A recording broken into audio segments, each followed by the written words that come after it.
News director Ram Gopal వర్మకు AP పోలీసులు నోటీసులు ఇచ్చారు. ప్రకాశం జిల్లాలో ఐటీ యాక్ట్ కింద వర్మపై కేసు నమోదైంది.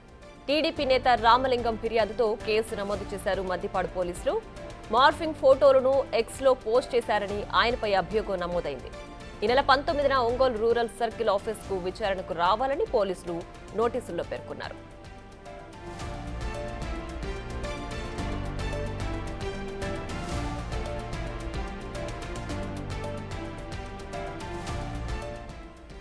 ఇదే అంశంపై మరింత సమాచారాన్ని మా ప్రతినిధి శ్రావణి అందిస్తారు. తెలియని వాళ్ళు ఎవరు ఉన్నారు. ఇటు ప్రజల్లో అయినా ఇటు సినిమా ఇండస్ట్రీలో అయినా ఆర్జీవి అంటే ఆయన తీసే సినిమాలకైనా కానీ ఆయన పెట్టే పోస్టులకైనా కానీ ఎంతో ఫ్యాన్స్ ఉన్నారు. ప్రస్తుతం ఆయన పైన అయితే ప్రకాశం జిల్లా మద్దిపాడు పోలీస్ స్టేషన్లో అయితే కేసు అనేది నమోదయ్యింది. ప్రస్తుతం ఉన్న సీఎం ఎవరైతే ఉన్నారో సీఎం చంద్రబాబు గారి పైన వారి కుటుంబం పైన అనుచితంగా సినిమాలను చిత్రీకరించి వారి క్యారెక్టర్ని అసాసినేట్ చేసే విధంగా పోస్టులు అయితే పెట్టడం జరిగిందని చెప్పేసి కొంతమంది అయితే పోలీస్ కంప్లైంట్ ఇవ్వడం జరిగింది. ఏదైతే సినిమాలు వ్యూహం కానీ అమ్మరాజ్యంలో కడప బిడ్డలు అని చెప్పేసి అయితే ఆ సినిమాలలో డైరెక్ట్గా చంద్రబాబుని పోలినటువంటి వ్యక్తిని తీసుకొచ్చి చంద్రబాబు క్యారెక్టర్ చేపించడం, అదేవిధంగా నారా లోకేష్ గారిని బ్రాహ్మణిని కూడా వాళ్ళ క్యారెక్టర్స్ని అనేవి అసాసినేట్ చేసే విధంగా ఆ సినిమాలను అయితే చిత్రీకరించారని చెప్పేసి ప్రీవియస్గా ఎవరైతే అధికారంలో ఉన్నారో వారి అండ చూసుకొని ఇలాంటి సినిమాలను తీసి వారిని కించపరిచే విధంగా అయితే ఈ సినిమాలు ఉన్నాయని చెప్పేసి ప్రస్తుతం ఉన్న సీఎం చంద్రబాబు అయితే ఈ యూట్యూబర్స్ అయినా కానీ ఇటు సోషల్ యాక్టివిస్టులు అయినా కానీ ఎవరైనా కూడా ఎవరైనా ఇలాంటి అనుచిత పోస్టులను పెట్టిన వారి ప్రతి ఒక్కరి పైన కేసు అయితే నమోదు చేపిస్తామని చెప్పేసి సీరియస్గా వార్నింగ్ ఇవ్వడం జరిగింది. అదేవిధంగా ఇప్పుడు దర్శకుడు రామ్ గోపాల్ వర్మపై కూడా ప్రకాశం జిల్లా మద్దిపాడు పోలీస్ స్టేషన్లో అయితే కేసు నమోదైంది. వ్యూహం సినిమా ప్రమోషన్స్లో భాగంగా అప్పటి ప్రతిపక్ష నేత ఇప్పటి ప్రస్తుత సీఎం అయిన చంద్రబాబు, నారా లోకేష్ బ్రాహ్మణి వ్యక్తిత్వాలను కించపరిచే విధంగా ఆయన సోషల్ మీడియా పోస్టులు పెట్టారంటూ తెలుగుదేశం పార్టీ వాళ్ళు అసంతృప్తి వ్యక్తం చేశారు. ఈ నేపథ్యంలోనే తెదేపా పార్టీ మండల ప్రధాన కార్యదర్శి రామలింగం పోలీసులకైతే ఫిర్యాదు చేశారు. ఈ మేరకు రామ్ గోపాల్ వర్మ పైన కేసు అనేది నమోదు చేసి ఈ నెల 19వ తారీఖున అయితే ప్రకాశం జిల్లా మద్దిపాడు పోలీస్ స్టేషన్కి అయితే రామ్ గోపాల్ వర్మ రావాలి అని చెప్పేసి నోటీసులు కూడా ఇవ్వడం జరిగింది. ఈరోజు ఉదయం హైదరాబాద్కి ప్రకాశం జిల్లా పోలీసులు అయితే ఇక్కడికి వచ్చేసి రామ్ గోపాల్ వర్మకి నోటీసులు అయితే అందించడం జరిగిందని చెప్పేసి చెప్తున్నారు. అదేవిధంగా ఈ నెల 19వ తారీఖున ఆయన పోలీసులకి విచారణకు రాకపోతే మాత్రం కఠిన చర్యలు తీసుకుంటామని చెప్పేసి చెప్తున్నారు. అదేవిధంగా ఇలాంటి ఒక క్యారెక్టర్స్ని అసాసినేట్ చేసే సినిమాలు కానీ ఇంకేమైనా ఇట్లాంటి పోస్టులు కానీ పెట్టడం అనేది భావ్యం కాదు అని చెప్పేసి తెలుపుతున్నారు. ఒకవేళ అలాంటి పోస్టులు ఏమైనా పెట్టినా కూడా అలాంటి ఏమైనా న్యూస్లు స్ప్రెడ్ చేసినా కూడా వారిపైన కఠిన చర్యలు తీసుకుంటామని చెప్పేసి అటు ప్రభుత్వం కూడా తెలుపుతుంది. కెమెరామెన్ నరసింహతో శ్రావణి, బిగ్ టీవీ, హైదరాబాద్. ఇదే అంశానికి సంబంధించి మరింత సమాచారాన్ని మా ప్రతినిధి జయరాం అడిగి తెలుసుకుందాం. జయరాం, చెప్పండి, వర్మపై ఏ సెక్షన్లు పెట్టారు, అలాగే ఆయనపై ఉన్న అభియోగం కేవలం ఎక్స్లో మార్ఫింగ్ చేశారనేది ఒకటేనా, ఇంకేమైనా ఉన్నాయా?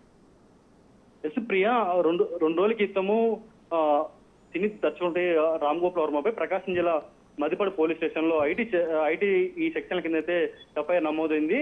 ఇక్కడ రామలింగం అనే ఆ టీడీపీ కార్యకర్త ఈ కంప్లైంట్ ఇచ్చారు. ఈ యొక్క రామలింగం ఇచ్చిన కంప్లైంట్ లో టీడీపీ అధినేత చంద్రబాబు, నారా లోకేష్, అదేవిధంగా బ్రాహ్మణి, అదేవిధంగా డిప్యూటీ సీఎం అంటే పవన్ కళ్యాణ్ ఇలా ఫోటోలను మార్పింగ్ చేసి ఎలక్షన్ ముందు అసభ్యంగా ఇటు సోషల్ మీడియాలో ఇటు వైరల్ చేశారు. దీని అన్నిటి కారణము ఆర్జీవీ అనేది కూడా అయితే ఆ కంప్లైంట్ యొక్క సారాంశము. దీని వెనక ఎవరున్నారు ఏంటి అనేది ఇటు విచారణ చేయాలనేది కూడా అయితే టీడీపీ కార్యకర్త అంటే రామలింగం ఇచ్చిన కంప్లైంట్. అయితే ఈ రోజు అంటే నిన్న రెండు రోజుల నుంచి కూడా ఇటు ఒంగోలు పోలీసులు ఇటు హైదరాబాద్ లో ఉన్నారు. ఈ రోజు ఆర్జీవీకి అయితే నోటీసులు జారీ చేశారు. ఆ నోటీసులలో ఉన్న వివరణ ఏంటంటే ఇటు ఒంగోలు రూరల్ పోలీస్ స్టేషన్ లో ఇటు ఆర్జీవీ ఇటు హాజరు కావాలి విచారణకు అనేది కూడా ఈ రోజు ఆర్జీవీకి నోటీసులు ఇచ్చిన సారాంశం. రైట్ జయరాం, అయితే ఈ మార్ఫింగ్ చేసిన ఫోటోలు పోస్ట్ చేశారు అనే అభియోగం కాకుండా ఇంకేమైనా ఉన్నాయా? అలాగే ఏ సెక్షన్ల కింద ఆయన పైన కేసు నమోదు చేశారు, ఆ సెక్షన్లో వాటి తీవ్రత ఎలా ఉంటుంది?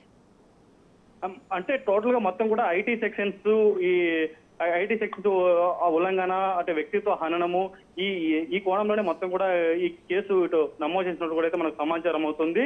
అయితే ఇటు ఒంగోలు పోలీసులు ఈ యొక్క ఆర్జీవీ మీద నమోదంటే ఎఫ్ఐఆర్ కాపీ అయితే బయటకు అయితే ఇప్పటికీ లీక్ చేయకుండా అయితే జాగ్రత్త పడ్డారు. ఒకవేళ ఆ ఎఫ్ఐఆర్ కాపీ నమోదైతే ఆర్జీవీ ముందస్తు బెయిల్కు అప్లై చేసుకునే అవకాశం ఉంది. ఆ కోణంలోనే ఇటు ఎఫ్ఐఆర్ కాపీ నమోదు చేయాలని మనకు సమాచారం అవుతుంది. అయితే ఇటు ఇక్కడ ఒంగోలు పోలీసులు చెప్తున్న ప్రకారం ఏంటంటే మొత్తం ఐటీ సెక్షన్స్ ఇటు ఉల్లంఘన ఇటు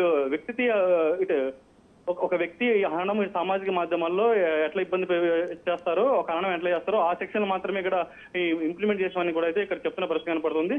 అయితే మనకు రికార్డు పరంగా ఎటువంటి సెక్షన్లు నమోదు చేసే ఏంటనేది అయితే మనకు ఇంకా రాలేదు. రైట్ జయరామ్, అలాగే ఈ ఆర్జీవీ పైన ఇప్పుడు కేవలం టీడీపీ నేత రామలింగం ఒక్కరే ఫిర్యాదు చేశారా, ఇంకెవరైనా ఫిర్యాదు చేస్తున్నారా? అంటే ప్రస్తుతానికి ఇటు ప్రకాశం జిల్లాలో ఒక మద్దిపట్ పోలీస్ స్టేషన్ లో అక్కడ లోకల్ లీడర్ ఉన్నటువంటి రామలింగం ఒక్కరైతే అక్కడ కంప్లైంట్ చేశారు. ప్రస్తుతానికి ఇక్కడ ప్రకాశం జిల్లాలో ఇప్పుడు ఒక కేసు నమోదైంది.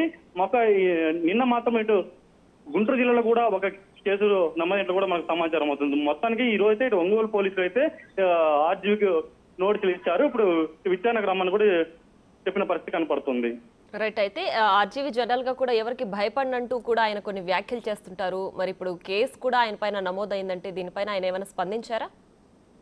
ఆర్జీవీ ఇప్పటి వరకు కూడా మద్దిపడప పోలీస్ స్టేషన్ లో నమోదైనటువంటి కేసు తర్వాత ఆయన ఎక్కడ కానీ సోషల్ మీడియాలో ఎక్కడ స్పందించలేదు.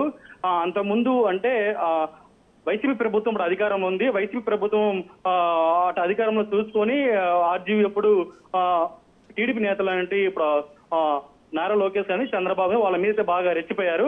ప్రస్తుతం అయితే ఏపీలో ఇప్పుడు కూటమి ప్రభుత్వం ఉంది. అందులో భాగంగా ప్రస్తుతానికైతే ఆయన సైలెంట్ ఉన్న పరిస్థితి కనపడుతుంది.